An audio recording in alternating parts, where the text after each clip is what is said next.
Hello, Freehold Township community. My name is Tracy Ospel, and I am the president of the Freehold Township Education Association, representing 557 members. Welcome to our Meet the Candidates Night.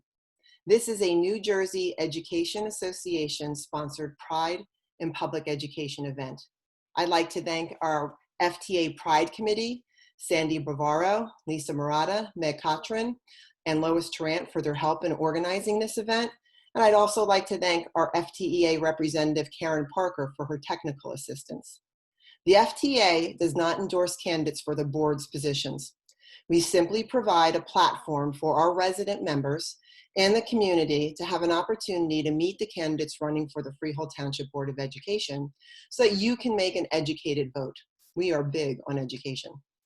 We will take turns asking each candidate 4 questions that we have provided them in advance. We will rotate the order of who starts to answer to give equal opportunity. Each candidate will get 2 minutes to answer. Our timer will give warning to 1 minute to 30 seconds and to the end.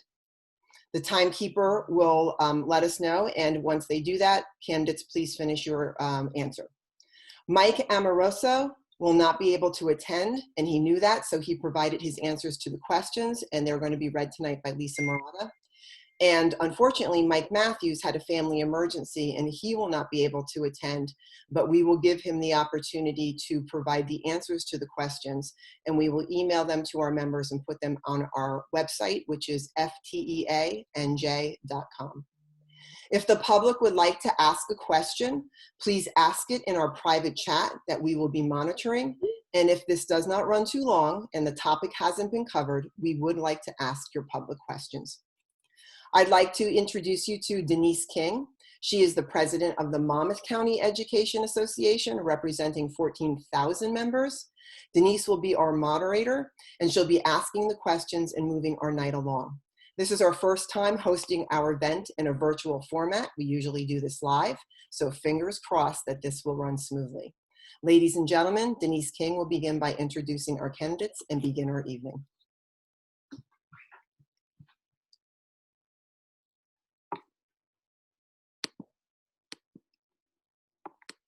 Denise, we have to unmute you. Sandy, unmute Denise, please. Okay. Okay. Sorry. Sorry. You muted me, Trace. Sorry. Good evening, everyone. Thank you for attending this evening. We're so happy that so many people can attend to see the most important part of our public schools, our Board of Education, that make a lot of decisions that impact your children's lives, as well as the employees who participate in the daily lives of your children and as our community and our students. What we're going to be doing is I will ask the question, as Tracy said, you'll have 2 minutes to answer. If you finish early, we'll move on to the next I would say contestant, like we're in a game show, but to our board member perspectives. And I'm going to start with Meg Thoman. The first question is, please introduce yourself and tell us what experiences or training in education do you have that make you qualified to run for a position on the Board of Education? If you are an incumbent, why should you be reelected? Meg? Hello, I'd like to thank the Freehold Township Education Association for inviting me here tonight to share my vision for the future of education in Freehold. My name is Meg Thoman, and I'm a mom, an editor, and a former teacher. I have 2 kids in the K-8 district and 1 in the high school, and it never ceases to amaze me how 3 people who share the same DNA can have such totally different personalities, abilities, and educational needs. And just when you think you have them figured out, they hit about 12 or 13 and they totally change. I'm a Jersey girl through and through, and I grew up in Toms River. My parents were both public school teachers who later became administrators. The topic of conversation around our dinner table was all education all the time. So I learned early on that teachers and administrators have to work together hand in hand with the public to achieve the best outcomes for our kids.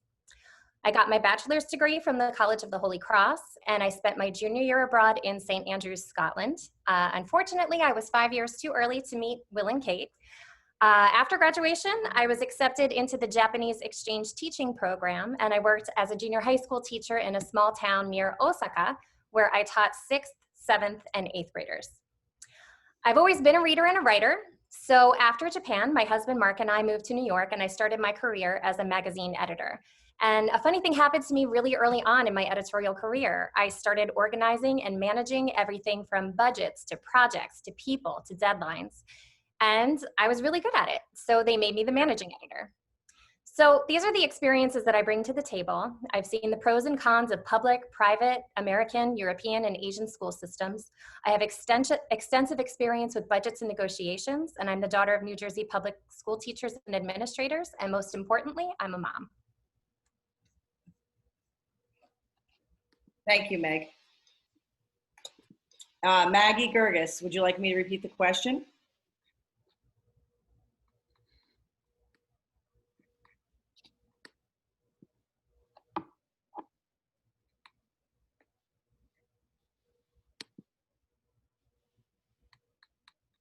Maggie's still muted.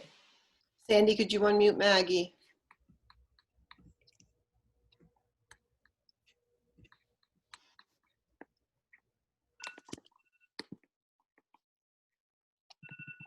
It just asked to unmute. Okay, I think she's on. Is she unmuted? Yes. Maggie, do you need me to Yes. repeat the Can question? everyone hear me okay? Yes. No, I do not. Thank you. Okay.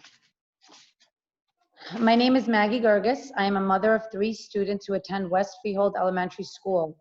They are in 3rd grade, 1st grade, and kindergarten. I am also an active member in the Clayton Farm Neighborhood Watch Team. I'm a Sunday school servant at Archangel Michael Coptic Orthodox Church in Howell, and I have been an active class mom for several years. My background lies in economic and finance, where I graduated Rutgers University with honors, and I currently work as a real estate agent for Keller Williams. I feel that I am qualified to run for the Board of Education because I have a passion for serving the community and ensuring that children are put first from an educational and social perspective. I have taught high school, middle school, and grammar school students in different capacities via my Sunday school service. As a parent, I understand the needs of parents in the community. Further, as a daughter of an educator of 21 years, I understand the important role of a teacher. I have spent the last year and a half educating myself about New Jersey's educational system, learning standards, and curriculum in our state. I have learned many great things regarding the practices and policies, and it's led me to where I am today. There is a great need for more transparency to the parents. There is a need for a stronger educational curriculum, specifically in math and reading. There is a great need for teaching children to be more secure and self-confident. Finally, my experience in financial and budgeting analysis will help provide me with the strategies dissecting the budgets and spending for the schools and programs, etc., thus providing valuable feedback for the community. However, above all, my heart lies for the children, their protection, and their continued happiness. They are our future, and our educational system needs each generation stronger than the last to continue the educational foundations for all generations ahead. Thank you. Thank you. Scott Berlin.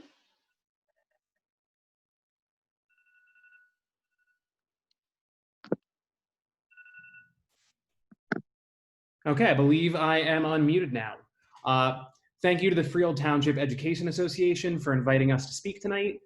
Thank you to the committee for your work in putting this together. And most of all, thank you to everybody who is here in attendance tonight. I actually see a few members of the board who are not up for re-election here, so hello and welcome to everybody. My name is Scott Berlin. I obviously am running for the Freehold Township Board of Education alongside some phenomenal candidates here. And I bring a bit of a different perspective than most of the other people up on this digital dais. I am not a parent. However, I've lived in New Jersey, attended public schools in New Jersey throughout the majority of my life until my family moved to Arizona. I went from some of the top-ranked schools in the top-ranked education state in the country to a state that's ranked amongst the bottom 5 in almost every measurable quantitative statistic. I've seen what happens when you have poor leadership and poor budgetary planning that impacts the students. I lived it. Arizona schools are in a dire straits, unlike what we have here. 1 minute. But we've had a lot of decisions in these past few years that have put at jeopardy the growth and the continued improvement of our Freehold Township education. My platform has always been education, every aspect of my life. I originally went to college to be a middle school history teacher, and I guess I still dress the part today. So essentially, just want to be a bridge towards that new digital generation. I lived through the first digital transformation where we went from reading card catalogs in a library to, by the time I was a senior in high school, actually using internet sources. We're in the second big digital divide now with our schools, and I think it's incumbent upon us to make sure we have somebody on our Board of Education that can truly understand how that impacts the actual students who we're trying to make sure learn. Thank you again to everybody for attending tonight. Thank you, Scott.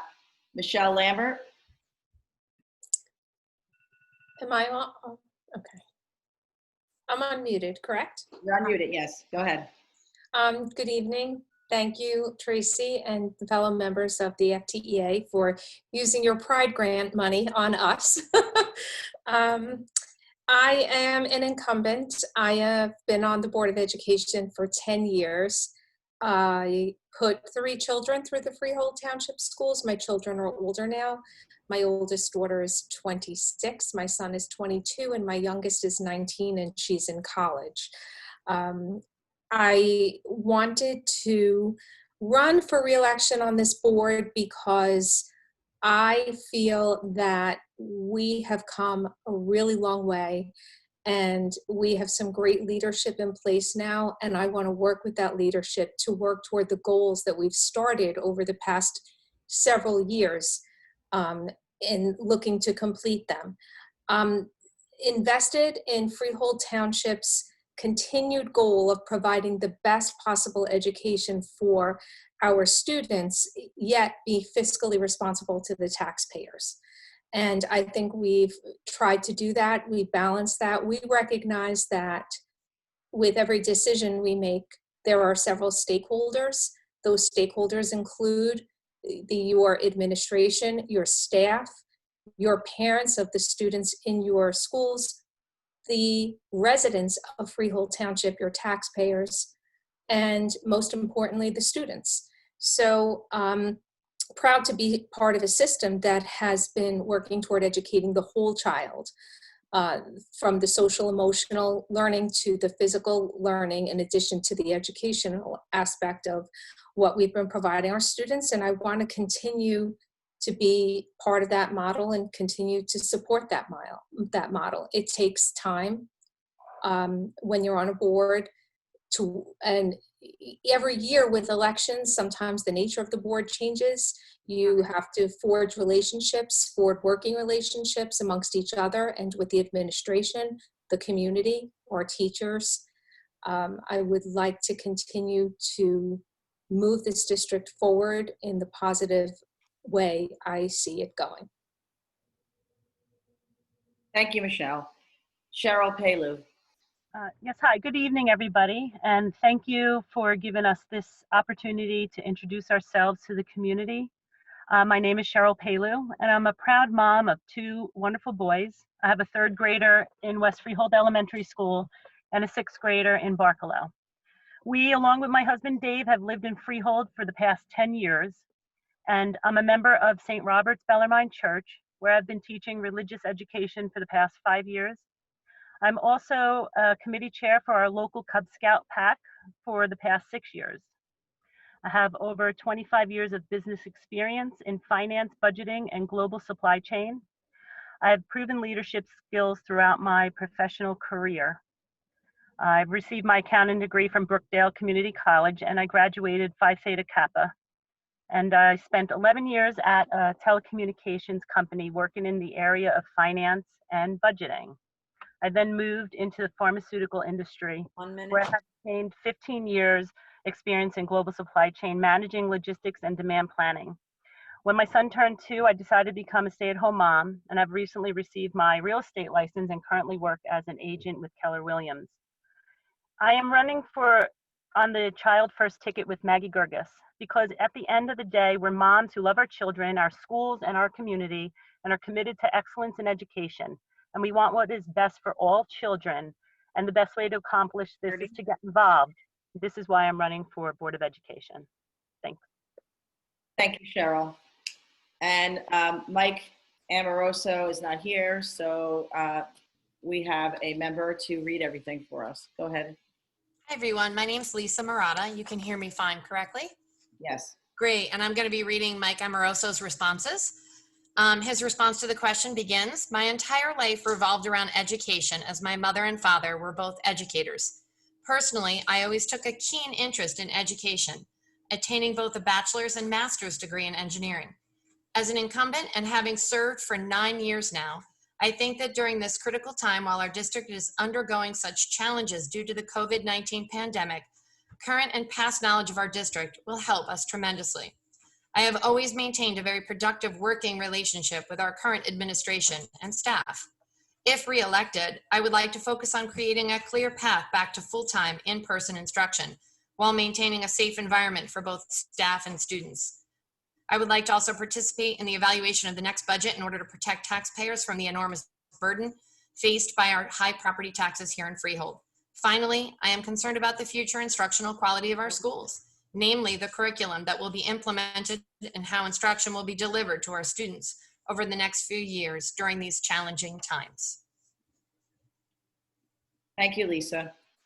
We're moving on to our second question. And Denise, could I just, I don't know if everybody heard me because some people have come in. Mike Matthews was supposed to be with us tonight, but unfortunately had a family emergency, so he couldn't make it with us. I think he's right now in the ER with one of his children, so we wish him and his child well. But we will give Mike the opportunity to answer the questions like Mike Amoroso did, and we will provide those to our members through email, and to the public, we'll put them on our website, which is fteanj.com. Thank you. Thank you, Tracy. So our second question of the evening is, what would you do as a board member if any New Jersey Department of Education curriculum mandate was not in line with your personal beliefs?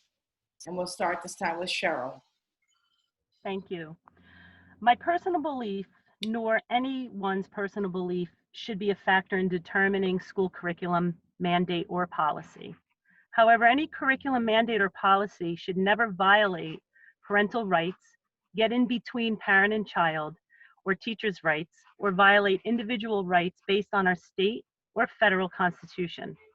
When it comes to curriculum mandates or policy, I believe that the Board of Ed should take proactive steps in informing parents on anything new or revised that affect them and their children prior to implementation.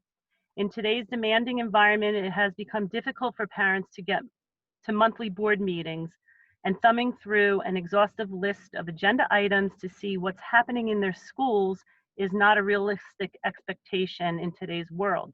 We have the technology that can bring more parents to the table, and Board of Ed members should foster a pro-parent environment through direct outreach to the parents. Thank you, Cheryl. Meg? Thank you.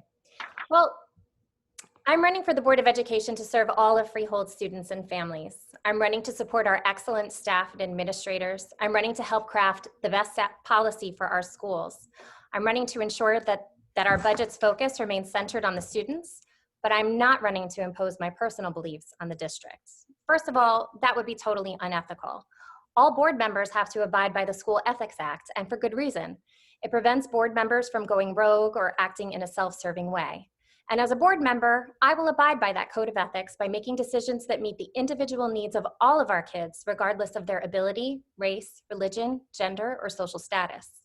Now look, sometimes the NJDOE mandates curriculum that can be challenging for everyone, including parents like me. So when that happens, I will work to make sure that the mandate is clearly communicated to you so that you understand it. I'll make sure that your questions are answered and that your voice is heard. And then I will sit down with my fellow board members to create the most considered policy possible to implement it. Thank you. Thank you, Meg. Maggie?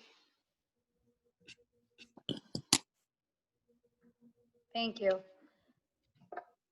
This question is at the heart of every candidate running for every electoral position.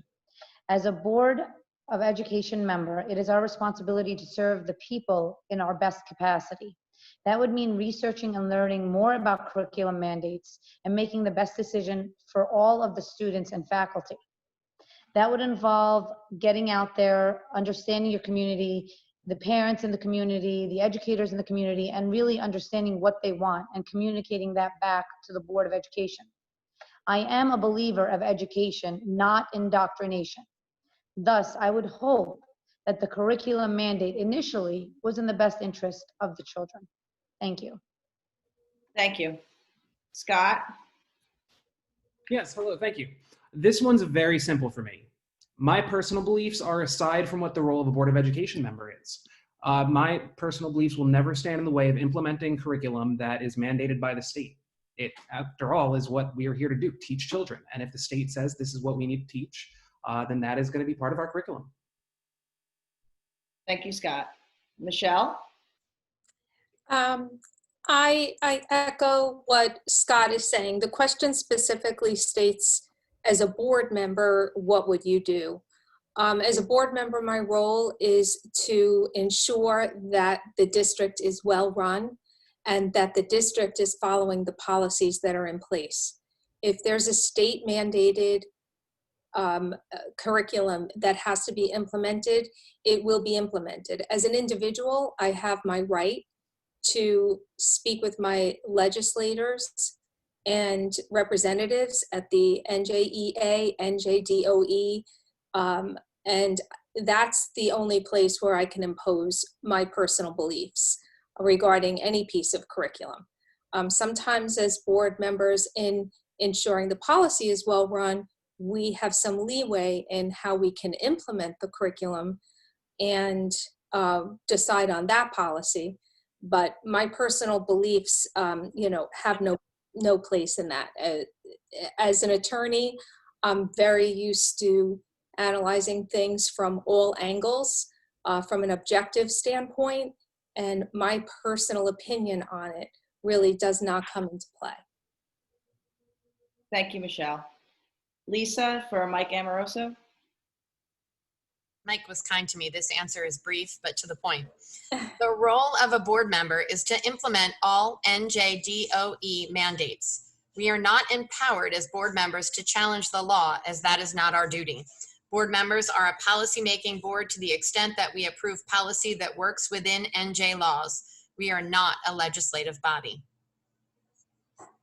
Thank you, Lisa, for Mike. The third question is, do you believe that parents and teachers should play a role in decisions regarding curriculum development and program implementation? Please advise. We'll start with Cheryl. Oh, I guess it was Michael Matthews. So Cheryl, you're going first again. Oh, okay. Yes, it is vital that parents and teachers are involved in the process of curriculum and policy decisions. And at the onset, our children are the primary stakeholders in our education system, and parents should and must have a say in what and how their children learn. In my view, parents should be provided a chance to understand these decisions and have an opportunity to voice their opinion before they are implemented. Teachers are at the forefront of the education. Teachers have our children for 6 hours a day fostering their development. They're the ones implementing the curriculum into the classroom. And they understand how our children learn, the dynamics in the classroom, and how children are interacting with them and their peers. It is important that they are involved in this process as well. Teachers and parents really need to work closely together to ensure the best quality education for our children, and the Board of Education should play a role in fostering these relationships. It is the responsibility of the Board of Education members to intimately understand parents and teachers' positions and viewpoints prior to voting on any particular curriculum or program or policy, and fully understand its impact on the community, taxes, and our budget. Thank you, Cheryl. Meg? So in answer to the question, absolutely yes. All kinds of opinions and perspectives should be encouraged and considered. I believe that curriculum development should be collaborative in order to achieve the best results. And that starts with communication. What are the district's goals, expectations, and potential challenges?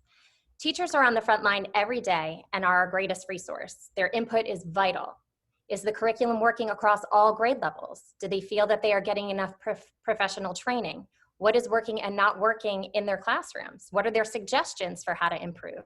The administration needs to listen to the feedback coming from the teachers in order to make the best decision moving forward.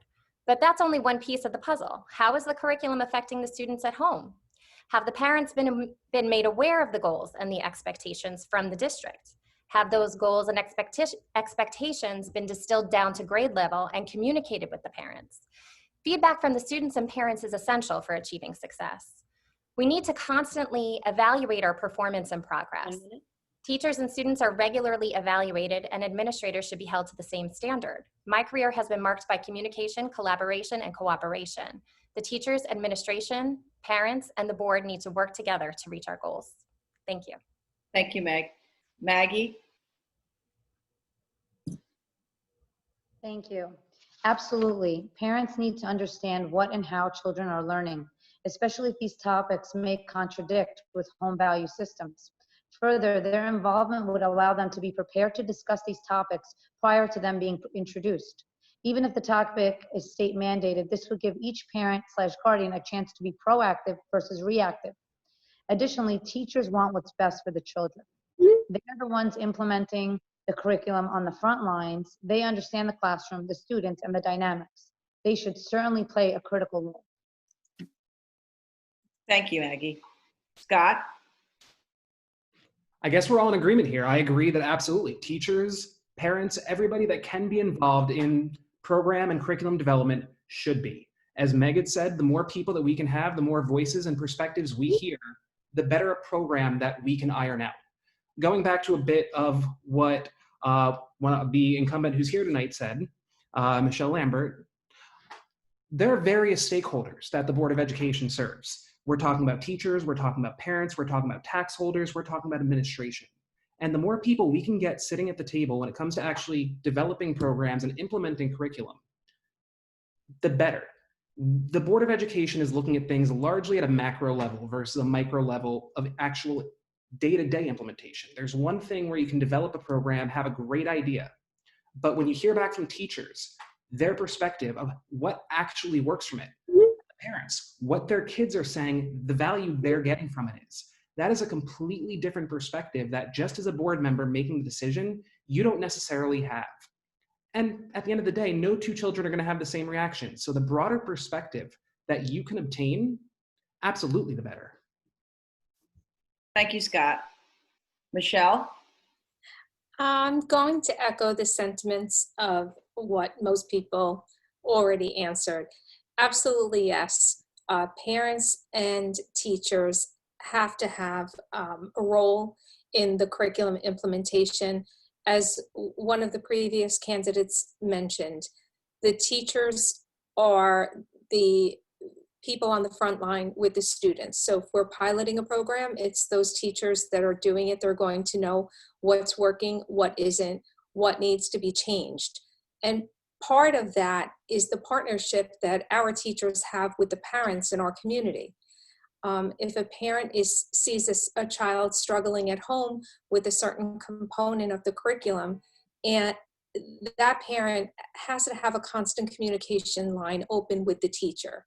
When the teacher sees that they have several students struggling and it seems to be a common theme in a common area, that feedback goes back to our curriculum department, our administrative offices. Decisions get changed, decisions can get reworked.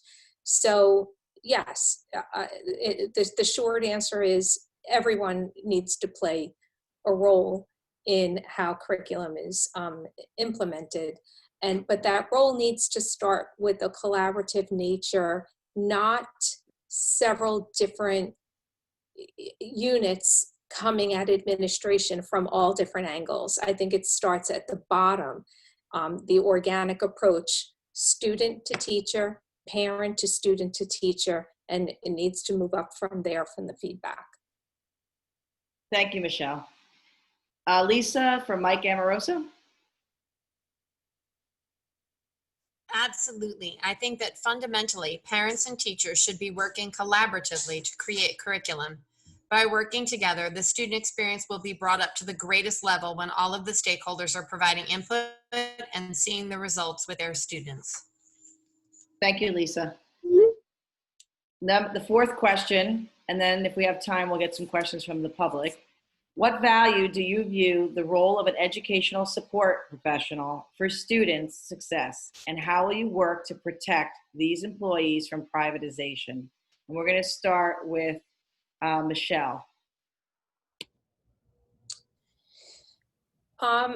I've been, like I said, I've been on this board for 10 years. I have been part of contract negotiations, a couple of superintendents, different implementations of curriculum, and our education support professionals have been instrumental in moving our children alongside the teachers. This is highlighted with the COVID pandemic in the spring when we went virtual. We had some special education students that weren't quite grasping the technological aspect of how they were having to learn. Our TAs were on Zoom with these students one-to-one, helping them, moving them along. Their input and their the value that they bring to this district is instrumental. The concept of privatization comes up when there are budget constraints. Those that know me and know where I stood on this issue in the past know that when it comes to fiscal responsibility to the taxpayer and providing the best possible education to the students, sometimes that task isn't always easy. I firmly believe the students deserve the best possible education, not at the expense of the taxpayer suffering and not at the expense of tearing apart our school district either. So what do you do to protect, privatization is a quick and easy answer. A lot of districts do it. They feel they have no choice. What do you do to protect your employees from that? You have to look for other avenues to save money. So the end result in that many times is that there's some unit within our structure, some cog in the wheel that may not be happy with that cost saving measure. But you have to look there first before you touch the people who are with your students every single day. That's right.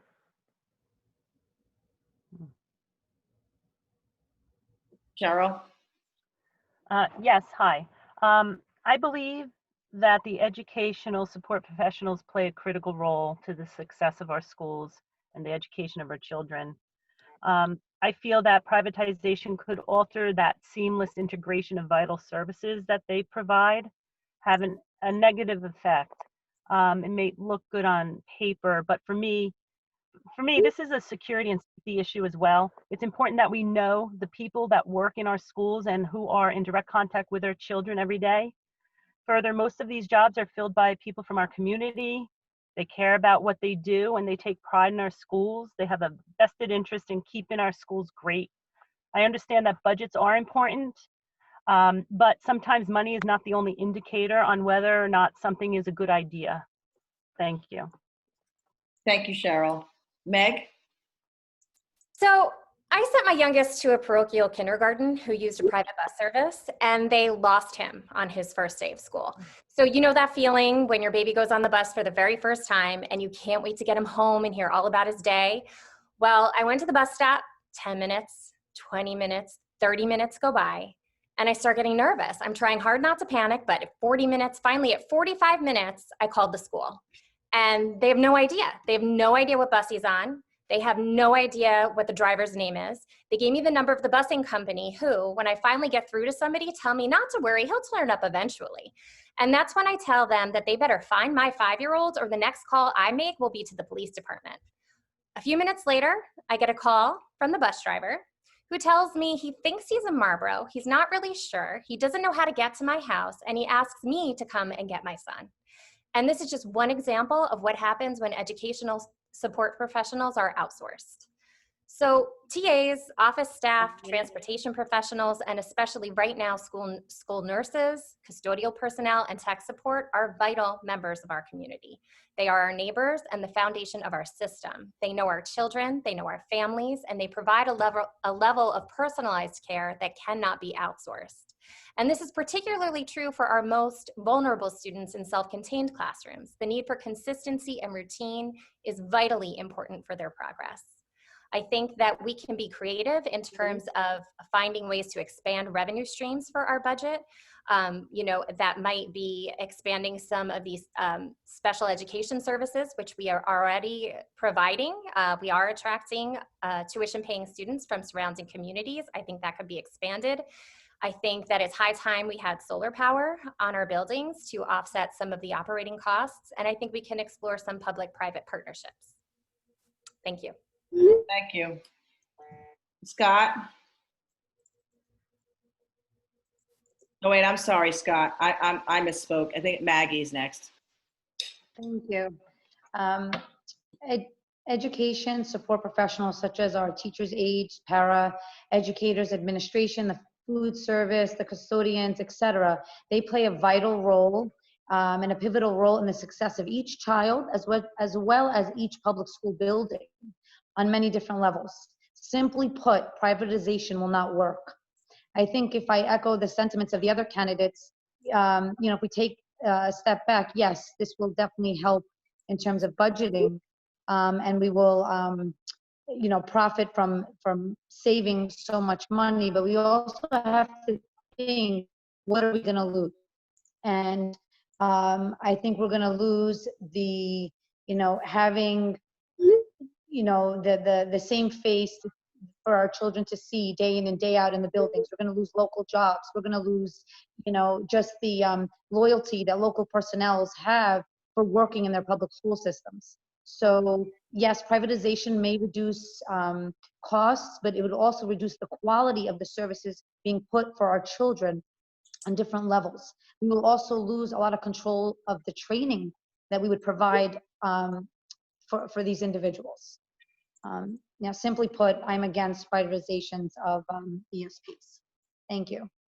Thank you, Maggie. Scott? Hello, thank you for the question. Let me be as plain-spoken as possible. I'm a pretty plain-spoken guy about privatization. I will never cast a vote in support of privatization, period, end of story. It is not the solution to any woes that we would or will ever face as far as budget shortfalls. Then to move back to the education support professionals, absolutely they are vital to the education of our students. As somebody that, as I mentioned earlier, I've attended schools both in New Jersey throughout the majority of my education, and then Arizona, a bottom 5 ranked school program in the country. I've seen what happens when you don't have education support professionals, properly trained, properly funded education support professionals, and you don't have a team surrounding students.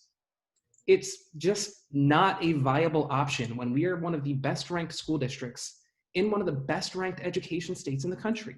We need to be doing everything we can to make sure that in and out of the classroom, our students have the best support network they have, starting at the parent, 1 minute. starting with every teacher, and starting with every education support professional they deal with on their way into, at, and home from the school. Thank you, Scott. And then we have Lisa for Mike Amoroso. Lisa? Educational support professionals are critical to student success. Not only do board members need to value their contribution, but the support professionals themselves should set forth some challenging goals within their own professional body. I would like to work with these professionals to challenge them to reach as far as possible with professional growth. I would like to see those support staff members that work hard toward achieving higher professional certifications move into higher paying salary levels. I think that by setting achievable goals for a top-notch in-house professional support staff ladder, we can keep our support staff professionals performing at such high levels that privatization would never even be possible. Invest in the best professionals and the results are positive for the district and the employee. Implementing such a structure makes privatization naturally unnecessary. Thank you, Lisa. I don't see any questions. I do have a question from the chat, so I'm going to ask it, and then we'll start.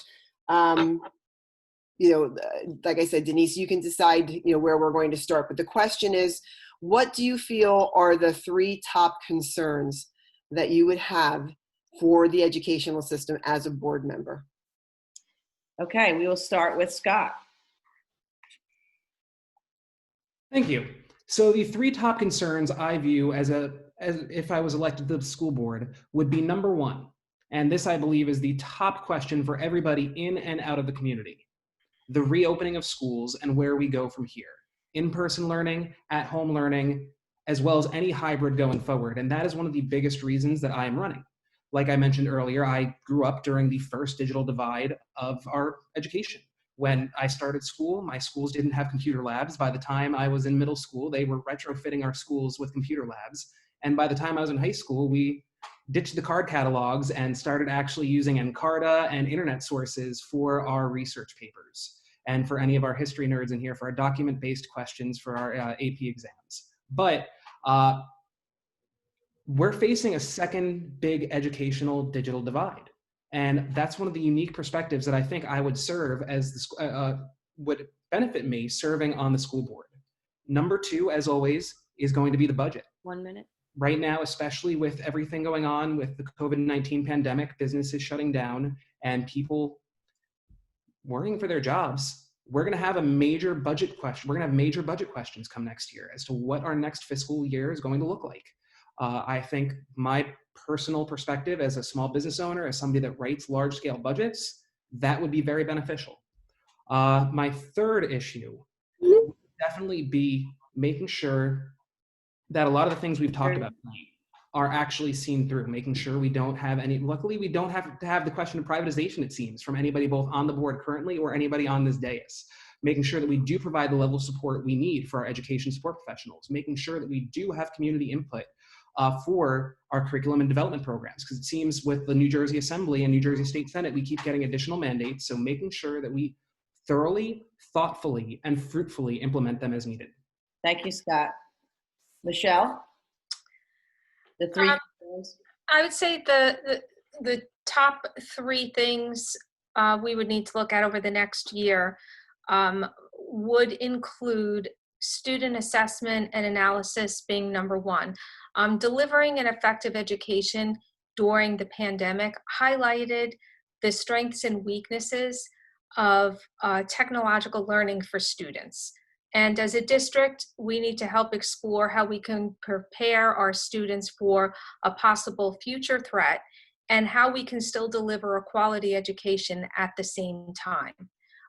That's been a challenge. Our superintendent has been very vocal in saying it's been a challenge. So what we first and foremost need to do is focus on the students right now, how to get them safely into school, and most importantly, how to get them caught up from where they came from and where they need to be.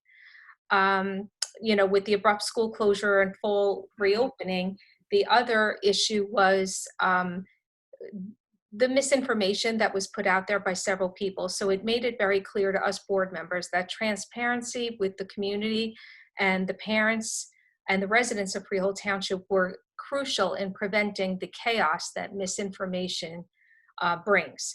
So we started a community liaison committee.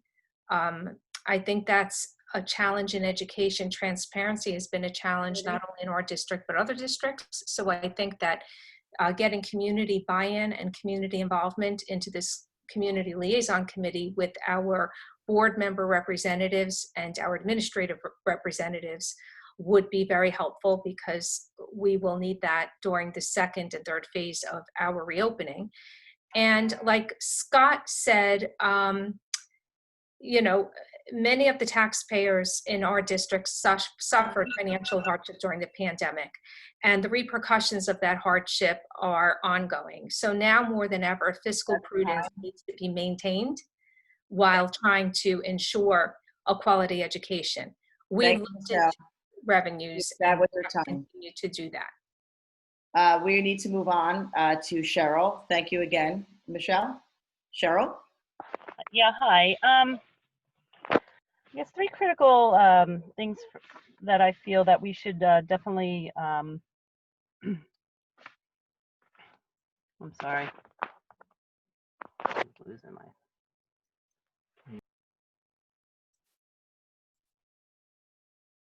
I'm losing power on my phone. I apologize. Do you want me to come back to you? All right, I'll come back to you. Meg? Let me plug it in. It is Yes, closing. please. Hi, thank you. So the three things that I would like to focus on is communication, starting with communication. So communication from the board to the community, from the community to the board, and then from the administrators to the teachers, and completing that circle of communication. Especially right now when we have so many changes, we have so many things going on, and making sure everybody's on the same page and has that buy-in, all of the stakeholders have the same buy-in is important to moving forward. I'm excited to move forward. I can't wait until this year is over, as I'm sure many of you can. In terms of the students, I think something that has been my experience and something that I know from other parents is that I think we need to do a better job of solving problems early.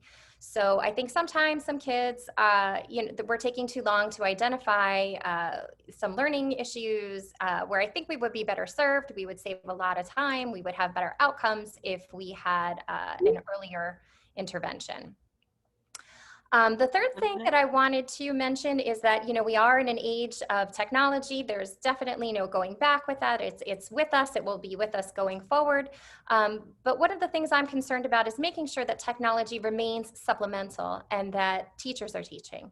And, I know that there's a big push for more and more technology, but nobody can replace the human interaction that happens between a student and a teacher. It's so important for social and emotional growth, along with academic growth. So thank you. Thank you, Meg. Maggie?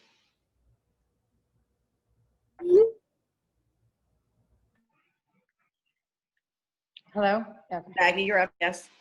Yes, I think that the three top concerns that are facing us in the next few months and in the next year, number one would be the reopening of the schools. How could we reopen the schools safely for both the teachers, for both the students, and for the parents, to make parents feel safe as well, and then all the administration that goes in the schools as well. And then, assessing the students, how to get them back into some sense of normalcy, assessing any social issues or anxieties that they're facing. So that would be the top concern for me. The second concern would be the transparency to the parents. I kind of echo Meg and what she was saying. It's going to be very vital now more than ever to communicate to the parents exactly how we're going to go forward on many different levels. And the third concern for me would be the budgets. Again, how are we going to reopen the schools with new budget concerns and all the previous budget cuts that had happened? So those would be the three top concerns: the reopening of the schools, the transparency, and the budgets. Thank you very much. I also, if I have time, but I also think that this is an opportunity for us to really change this for the better, and use this as a really big learning experience that can perhaps be a learning experience to the children, and also aid us in making better decisions going forward. Thank you, Maggie. We're going to go back to Cheryl. Hi, sorry about that before. I guess I feel the three top concerns I feel one is getting the kids back to school safely for both teachers and students. I believe that it's definitely taken a toll on children and families, and it's something that we really need to strive to do as soon as possible, as long as it's safe. My second concern would be the transparency to parents on policy changes and curriculum changes. I believe parents and teachers and Board of Education members need to work very closely together, collaborate on these issues so that there's an understanding of the expectations in the community and the parents, as well as the teachers and the children. Also, I believe, as some of the other candidates mentioned, is to really go back to like the basics. where more teachers, teachers are teaching in the classroom and less computers. I feel that, we are in this age of computers, and it is wonderful and great, and there's a place for them, but I feel as a parent, just watching my children going through elementary school, where they are too much on the computer. There's something to be said about opening a book and just the feel of the pages.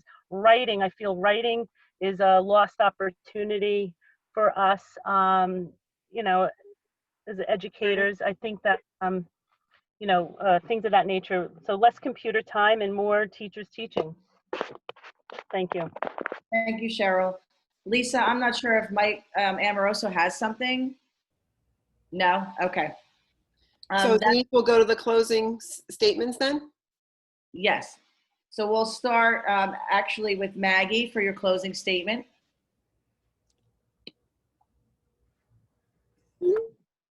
Okay. So why vote for me? Because times are changing and it's time to change. This coming year and the next few years to come need to be a pivotal shift for our children. We need to use these times of change to change for the better. We need to provide them with better tools for success in terms of stronger educational requirements. For example, perhaps we use more textbooks and less apps. Maybe we use more worksheets and less games for the children, a greater secure environment, and really provide a better place that is carefree and anxiety-free. We need to let the kids be kids. And we need to work more closely with parents and guardians to foster an environment of hopes and dreams. I care about being fair to our children, even if my care sometimes we have to tell them no. I look forward to working with the Freehold Township administration, teachers, and parents, and learning more about the educational system, and mostly putting our children first. They are our future, and an educational system needs each generation stronger than the last to continue the education foundation for generations ahead, so that they are stronger, smarter, safer, and kinder. Thank you. Thank you, Maggie. Scott?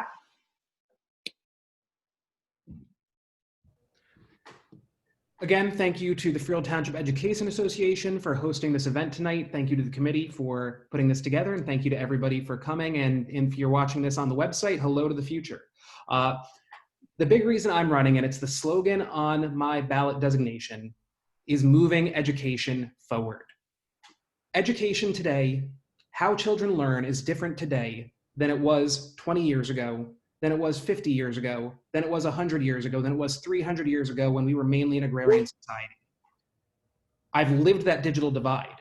I've seen what it does and the changes to the classroom from when I was a kid in kindergarten to when I was in college learning how to be a teacher and learning the different types of pedagogy.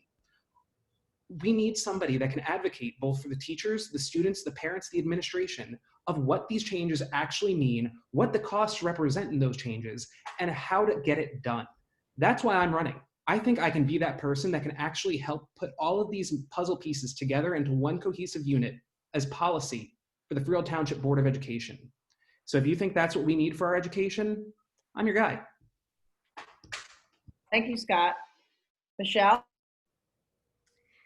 I guess I want to iterate what I said previously, that as a board member, I'm here to serve our 3,600 students across 8 buildings, every family in Freehold Township, whether you're a senior citizen, a single person, or you are a parent in one of our schools, as well as our teaching staff. I heard a lot, I hear a lot about the technology, the education, and I hear it, I understand it, but whether we like it or not, our goal is to prepare our students for the future that they're going to face.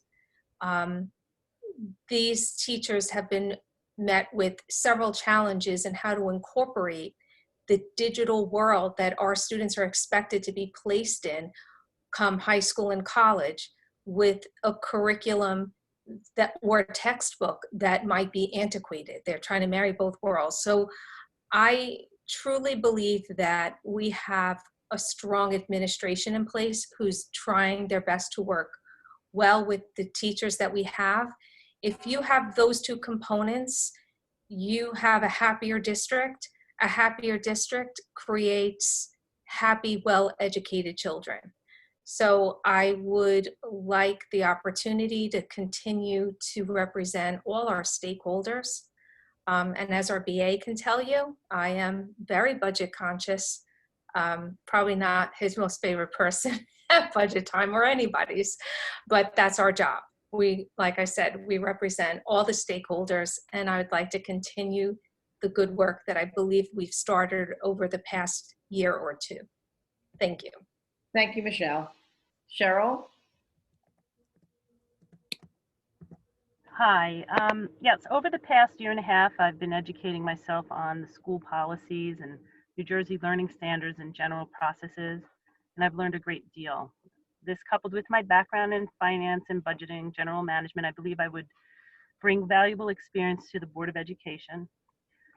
If elected, I will always put the children first and strive to be a strong advocate for parental and teachers' rights in education, and support curriculum decisions and policies that focus on core competencies like math and science and reading and writing.